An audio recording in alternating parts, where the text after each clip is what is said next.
Yo, kamusta everyone? This is first one,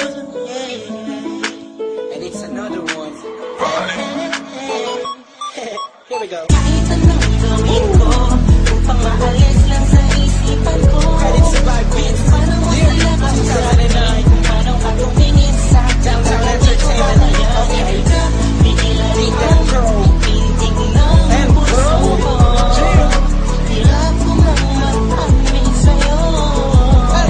Aking wide up I was born, ako'y nasa isang ovation, isang celebration. If I'm not mistaken, yun natin tapos ng graduation ng pinsan ng tropa ko sa kolehiyo. Dito nagsimula ang kwento ko. So I get a couple of drinks para may inumin and just puffin that smoke, if you know what I mean. Biglang may ako pansin, hindi mo'y di ka pani. Paniwalang may kumislap sa gilid na parang diwakang galing pa sa lugar ng mga anghel. Kakaiba, ang ganda, para akong binaril sa puso. Ako'y na-stop, I feels like mapapaligiran tayo ng mga polis. Ang